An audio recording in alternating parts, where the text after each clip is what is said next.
ब्रह्म भूल में भटकते उदय हुए जब भाग, मिला अचानक गुरु मुझे और लगी लगन की लाग। हालत क्या थी?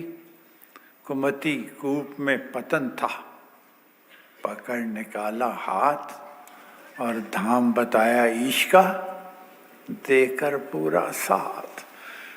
उसके गुण उपकार का पा सकूं नहीं पार, रोम रोम कृतज्ञ हो और कहे सुधन्य पुकार। उसके द्वार कुटीर पर मैं दूं तन सिर वार, नमस्कार बहुमान से करूं मैं बारंबार। गुरु जी को करिए वंदना भाव से बारंबार, नाम सुनौका से किया जिसने भव से पार। अपनी जिंदगी को देखते हैं, मुड़ के देखते हैं तो कितने खुशकिस्मत हैं हम। मैं तो यही कहूँगा कि मेरे जैसा और आप जैसा कोई भी खुशकिस्मत और नहीं हो सकता। हमेशा अपने भाग्य की सराहना करना, कभी ना कोसना मेरे को ये दुख मिल गया, मेरे को ये दुख मिल गया, मेरे को फलानी चीज़ मिल गई। जब महाराज हमें मिल गए तो बाकी कमी ही क्या रह गई। उसके दरबार में रहने की जगह मिल गई तो और हमें कौन सा घर चाहिए था, कौन सा मकान चाहिए। सब उसके शरणागत हो गए तो सब कुछ प्राप्त हो गया। लेकिन हार कहाँ से चले? भ्रम भूल में भटकते। मन कमजोर था, दिल कमजोर सा, बहक जाते थे, वहमों में पड़े हुए, जरा जरा सी बात में वहमों में भ्रमों में पड़े हुए थे।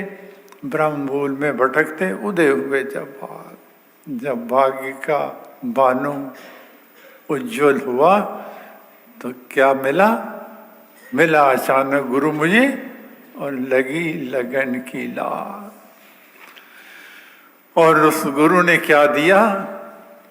मन का है राम नाम का ऐसा, चिंतामणि पारसमणि जैसे। राम नाम का अनमोल महारत्न हमको प्रदान किया और साथ में ये विश्वास दिलाया कि चिंतामणि हरि नाम है, सफल करे सब काम। खाली मंत्र नहीं, महामंत्र मानो इसे। और राम राम श्री राम मंत्र नहीं है, महामंत्र है। लेकिन महामंत्र किसके लिए? मंत्र किसके लिए? किसको सुख मिलता है, किसको शांति मिलती है, किसको सांत्वना मिलती है? किसको? जिन्ना सिदक तेरे ते रखिया उन्ना सब कुछ पाया है। उतना मलदे रह गए तलियां जिन्होंने सिदक ना आया। जिनको विश्वास है, जिनको भरोसा है, उन्हीं को। पिता अक्सर सुनाया करते थे कि एक व्यक्ति को कोढ़ था, उसने सब जगह इलाज करवा लिया और वो बढ़ता ही जा रहा था, आखिरी स्टेज पे आ गया था, दूर नहीं हो रहा था। तो किसी ने कहा कि आप कबीर दास जी के पास जाइए, वहाँ जाके दुखों का निवारण होता है। तो वो नाम सुन के उस स्थान पे जहाँ कबीर दास जी का वासा था वहाँ पहुँच गया। पहुँच के पूछा कि कबीरदास जी महाराज हैं? उन्होंने कहा बेटा वो तो नहीं है, वो तो बाहर गए हैं, नगर से बाहर गए हुए हैं।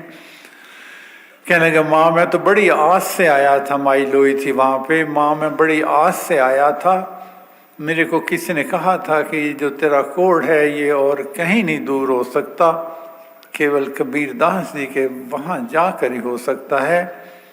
तो उसने कहा बेटा कोई बात नहीं, वो हैं तो कोई बात नहीं। दीन दुखिया दरिद्र कंगाल राम राम जप होवे निहाल। परमेश्वर के नाम में बड़ी शक्ति है। उन माई लोई ने उसको पत्ते दिए, कुछ पत्ते उसके ऊपर बांधकर उसके ऊपर जल छिड़का और 3 दफा राम कहा। 3 दफा राम कहने से उसका कोढ़ मिट गया। तो वो प्रसन्नचित होकर जा रहा था, धन कबीर कहता हुआ। उधर से कबीरदास जी आ रहे थे, रास्ते में मिल गए। उसने कहा भाई रुक जा। रुक गया। कहना है तो कबीरदास जी को जानता है? कहते हैं नहीं, नाम सुना हुआ था। तो कहते हैं धन कबीर, कबीर क्यों कहता जा रहा है? कहने लगे मैं ऐसे ऐसे, मेरे को कोढ़ की बीमारी थी, मैं वहाँ गया, वो तो नहीं थी, माँ थी, माँ ने पत्ते बांधे, 3 दफ़ा राम कहा और मेरा कोढ़ दूर हो गया। कबीरदास जी आए, घर में आए, आके रूस के बैठ गए, रूठ गए। माई लोई कहने लगी महाराज कौन सी गलती हो गई? कहने गलती क्या, कोई आया था बीमारी वाला? कहने के हाँ आया था, तो उन्हें पत्ते बांधे थे? हाँ बांधे थे। 3 दफ़ा राम कहा था? कहते हैं हाँ 3 दफ़ा राम कहा था। कहते हैं इसीलिए रूस गया हूँ, तेरा विश्वास कमज़ोर है। 1 दफ़ा राम कहने से तेरा विश्वास क्यों नहीं उजागर हुआ? तुझे 3 दफ़ा राम क्यों कहना पड़ा? तब उसने कहा जब मैं जान दी पति ने रुस जाना तो इको बारी राम बोल दी। तो कोड का मतलब क्या है? इस कहानी का अर्थ क्या है? हमारे अंदर जो वासना का, द्वेष का, कामना का, ईर्ष्या का, द्वेष की अग्नि प्रज्वलित होने का कोड़ जो हम में समाया हुआ है, उसके लिए महाराज ने कहा है कि मन का है राम नाम का ऐसा, चिंतामणि पारसमणि। वही कोड़ है जो हमारे अंदर हमारे को सता रहा है हर वक्त। लेकिन जब तक राम नाम पर पक्का विश्वास, पक्का भरोसा नहीं होगा, उससे मुक्ति नहीं पा सकेंगे। तो पहला तो मुझे कहना है कि महाराज ने कहा है कि साधो सिमरो नाम को, यही पते की बात, सहे सुगम है योगिये रहत विघ्न उत्पात। केवल परमेश्वर के सिमरन से ही मन को सुख, शांति, संतोष, कृपा, आशीर्वाद, मेहर, रहमत प्राप्त हो सकती है। केवल सिमरन से, सिमरन और केवल सिमरन से। महाराज ने कहा है कि यज्ञ तप ध्यान योग ही त्याग और वन कुटिवास अति वैराग। मुझे याद है हरिद्वार में जब हम महाराज के पास रहा करते थे 1 महीने के लिए, तो रात को पिताजी माँ जी सब बैठे हुए थे, तो महाराज ने कहा था कि ये दोहा जो मैंने अमृतवाणी में लिखा है, ये अवतरित वाणी तो है ही है, निसंदेह अवतरित वाणी तो है ही है, लेकिन मैंने सब भ्रमण करके अपने जीवन के अनुभव का सार भी यही है कि यज्ञ तप ध्यान योग ही त्याग। कितने यज्ञ कर लो, कितने तप कर लो, कितने ध्यानी बन जाओ, कितने योगी बन जाओ, कितने वैरागी बन जाओ, दुनिया को त्याग दो, घरों को त्याग दो, वन कुटिवास अति वैराग। वनों में चले जाओ, कुटिया में वासा कर लो, वैरागी नहीं, अति वैरागी बन जाओ।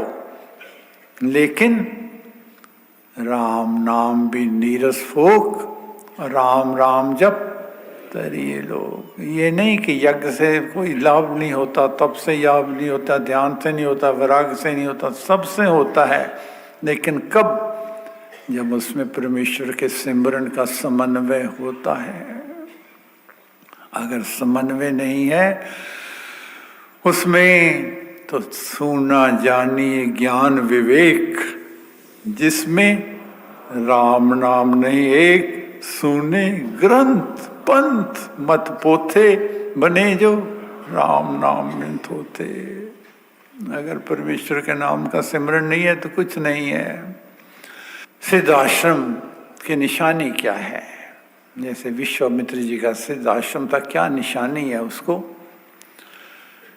सिद्ध स्थान भी लोग सिद्ध मंदिर लिख देते हैं, नाम कुछ और भी लिख देते हैं। किसको कहते हैं सिद्ध आश्रम? जहां आकर जिस स्थान में प्रवेश करने के उपरांत मन को सुख, मन को शांति मिले और अपने पाप और दोष दिखने लग जाएं, अपनी कमियां दिखने लग जाएं और उसकी कृपा का अनुभव होना आरंभ हो जाए, वही सिद्ध स्थान होता है। अगर उस स्थान पर आकर केवल आप ये कहो कि मेरा फलां काम हो जाए, फलां काम हो जाए, फलां काम हो जाए, तो वो सिद्ध स्थान नहीं है।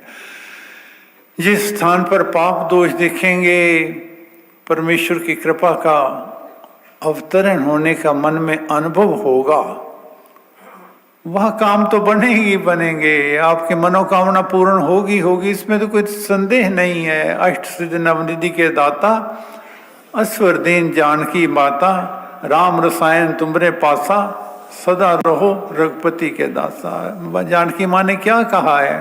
अष्ट सिद्धि नवनिधि के दाता। अष्ट सिद्धियां नवनिधियां मिलेंगी क्यों? क्योंकि राम रसायन तुमरे पासा, राम नाम की रसायन तुम्हारे पास है, और सदा रहो रघुपति की दासा। हमेशा उस परम पिता परमेश्वर की शरणागत होकर जो रहता है और परमेश्वर के सिमरन पर ही जिसका निवास है, आसरा है, वासा है, उसको सब सिद्धियां रिद्धियां तो प्राप्त होंगी होंगी, निसंदेह होंगी। लेकिन सिद्ध स्थान की निशानी यही है कि जहाँ आकर अपने पाप और दोष उजागर होने लग जाएं, अच्छे कार्य करने के, शुभ कार्य करने का मन में भाव, चाव और संकल्प पैदा हो, उस स्थान को सिद्ध स्थान कहते हैं। तपोभूमि किसे कहते हैं? तपोभूमि जहाँ पर संयम के तप में अपने आप को तपाकर परमेश्वर की कृपा को प्राप्त करने का मन में भाव, चाव और प्रेरणा होती है, उसको सिद्ध स्थान कहते हैं। संयम के तप में तपना होता है। तपोभूमि का मतलब संयम के जो तप है उसमें तप कर, जो खोटा सोना था जिसमें खोट पड़ी हुई सारी, वो कुंदन बनकर निकलता है। स्वामी राम जब तक संयम के तप में नहीं तपे थे और परमेश्वर की तरफ जाने का निर्णय तो कर लिया था, परमेश्वर के उलाहना देने लगे कि परमेश्वर मैं किस तरफ आ गया हूँ, जब से तुझसे लौ लगाई, पाया क्या तकदीर में, आह की नगदी मिली, सहरा मिला जागीर में। एक हुक सी दिल में उठती है, एक दर्द जिगर में होता है, हम रात को उठ उठ रोते हैं जब सारा आलम सोता है। मन में हुक तो उठ गई, वेदना, पीड़ा, छटपटाहट, व्याकुलता, आतुरता तो परमेश्वर के पाने की हो गई, लेकिन मन विचलित था। लेकिन जब मन को सुख मिल गया, मन को शांति मिल गई, सिद्ध स्थान पे आ गए, तब वो भूमि पे आकर निवास कर लिया, तब क्या कहा कि कुंदन के हम डले हैं। कुंदन जो निर्मल हो जाता है सोना, किसमें? आग में तपकर, संयम के तप में तपकर मैं निर्मल हो गया हूँ। कुंदन के हम डले हैं, परमेश्वर को चुनौती दे दी, कुंदन के हम डले हैं, जब चाहे तू आज माले, बावर न हो जो हम पर, बावर मतलब भरोसा, यकीन, बावर न हो जो हम पर, ले आज आज़मा ले, जिंदा मुझे तो रखे या तन से सर उतारे, राम आस अब तो यही कहता हुआ पुकारे, राजी हैं हम उसी में जिसमें तेरी रजा है, यहाँ यूं भी वाह वाह है और वो भी वाह वाह। ये निशानी है परमेश्वर के नज़दीक आने की।